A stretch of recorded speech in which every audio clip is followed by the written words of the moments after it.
Hello friends, welcome to Sathya சமையல். இன்றைக்கி நம்ம சத்யா சமையலில் மண் பாத்திரத்தில் பருப்பு வேக வச்சு அட்டகாசமான மாங்காய் சாம்பார் எப்படி பண்ணுறது அப்படின்னு பார்க்கலாங்க. ஃபஸ்ட் டைம் நம்ம சேனலை பார்க்குறீங்கன்னா மறக்காமல் சப்ஸ்கிரைப் பட்டன் ப்ரெஸ் பண்ணி வச்சுக்கோங்க. வாங்க இப்போ நம்ம வீடியோவுக்கு போகலாம். மண் பாத்திரத்தில் தண்ணி நல்லா கொதித்ததுக்கப்புறமா 100 கிராம் அளவுக்கு துவரம் பருப்பு 2-3 தடவை கழுவி எடுத்துகிட்டு நம்ம அந்த தண்ணியில் சேர்த்துக்கலாம். 1/2 ஸ்பூன் மஞ்சள் தூள், 1/2 ஸ்பூன் அளவுக்கு விளக்கெண்ணெய் சேர்த்துக்கலாம். விளக்கெண்ணெய் சேர்த்துறதுனால பருப்பு நல்லா வாசனையாகவும் சீக்கிரமாக வெந்து வரும். சாம்பாருக்கு நான் இன்றைக்கி கிளிமூக்கு மாங்காய் 1 மாங்காய் எடுத்திருக்கேன்.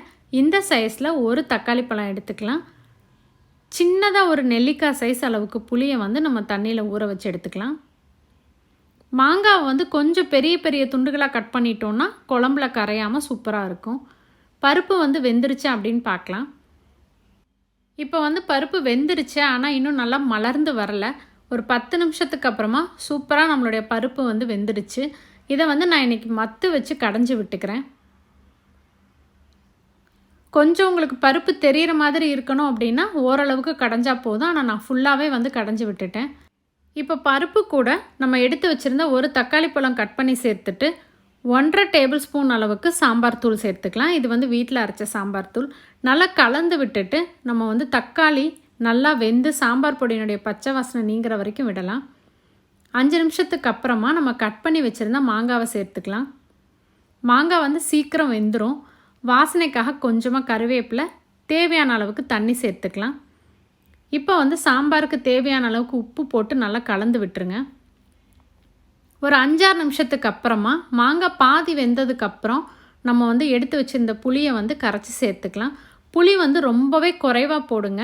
எவ்வளோ தான் நம்ம மாங்காயில் புளிப்பு இருந்தாலும் புளியும் இத்தினூண்டு போடும்போது தான் அந்த டேஸ்ட் நல்லாயிருக்கும்.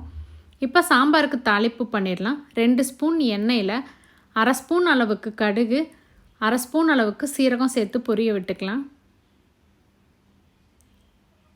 இதில் ஒரு 10 போல் சின்ன வெங்காயம், 2 மிளகாய் வத்தல், கொஞ்சமாக கருவேப்பிலை சேர்த்து நல்லா வதக்கி விட்டுக்கலாம். வெங்காயம் வதங்கும் போதே 1/2 ஸ்பூன் அளவுக்கு பெருங்காயத்தூள் சேர்த்துக்கலாம்.